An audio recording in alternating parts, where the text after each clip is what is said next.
బలం మాంసం బలం అనే తెలుసు. కానీ ఈ పల్లీల్ని ఉడకబెట్టి తింటే మాంసం కంటే ఎంత ఎక్కువ బలం వస్తుంది, ఎంత సులభంగా తినొచ్చు. అందుకని ఉడకబెట్టిన పల్లీలు వెళ్ళండి ఆరోగ్య లాభాలు బలాల గురించి ఎవరు తింటే మంచిదో ఆ విషయాలన్నీ నేను ఇప్పుడు చెప్పబోతున్నాను.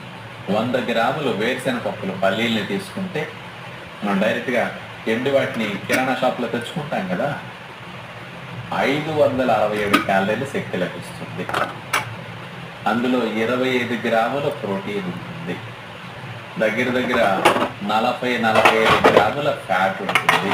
ఈ పల్లీలు ఎండినప్పుడు మనం గ్రైండ్ చేస్తే ఆయిల్ వస్తుంది.